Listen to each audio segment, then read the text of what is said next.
సాంబార్ పెట్టు అన్నీ చేయాల్సిందే. ఏమన్నంటే ఏం జాత అవుతుంది అంటుండు. అన్నీ చేయాలి. ఒకసారి మా కొడుకు సంవత్సరం బర్త్డే దీపావళి ఏమే వాళ్ళు పిలిచిండ్రి ఒక 5 మందిని భోజనానికి. నేను పోయింటి కదా, మనము పెడదాము పిల్లలేండి ఒక 10 మందిని అన్న. 10 మంది అన్నంటే మధ్యాహ్నం 2 గంటలకు 1:30కో మొదలైన భోజనాలు ఎవరు తింటున్నారో తెలీదు, ఎవరు వడ్డిస్తున్నారో తెలీదు. ఇక్కడ పెడుతున్నాను, ఆడ చేస్తున్నా. ఇంకా మా ఆయన ఉండలే, వడ్డించేవాళ్ళు లేరా, నా భార్య ఎంతకైనా చేస్తానంటుంది అని అంటే మేము వడ్డించుకుంటాం, నువ్వు చేసి అంతే. అప్పుడు అయ్యప్పలకి ఎవరు భోజనాలు పెట్టేవాళ్ళు కాదు, తెలిసిందంటే వచ్చేవాళ్ళు. ఎవరు తిన్నారో, ఎంతమంది తిన్నారో సాయంత్రం 5:30 వరకు జరిగినాయి భోజనాలు. ఎవరంతా వాళ్ళు పెట్టుకుంటున్నారు, తింటున్నారు, పోతున్నారు. ఆ రోజైతే పిలిచినాను కదా అని గారెలు, పప్పోళిగులు, మామూలు ఓళిగులు, కొబ్బరి ఓళిగులు 3 రకాలు ఉంటాయి. ఎవరికి ఏం పంపితే తింటారు. అంతమంది తినిపోయినారు ఆ రోజు. ఎవరు తినిపోయినారో కానీ నాకు తెలియదు. ఎక్కడికన్నా పోతే నమస్తే మాత, మీ ఇంట్లో భోంచేసినాము అంటే సంతోషం.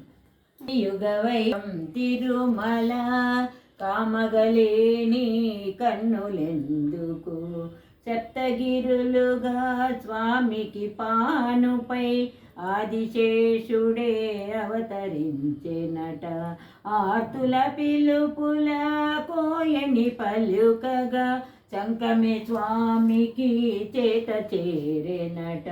కలియుగ వైకుంఠం తిరుమల నామరూపుడై నారాయణుడే వెంకటేశునిగా వెలసెనట. అభయహస్తమయ్యాదిలక్ష్మియే కోరిన సిరులు కురిపించునట.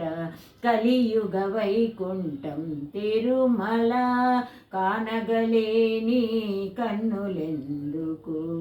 క్షీరాబ్ది కన్యకకు శ్రీ మహాలక్ష్మికి నీరజాలయకును నీరాజనం నీరాజనం నీరాజనం.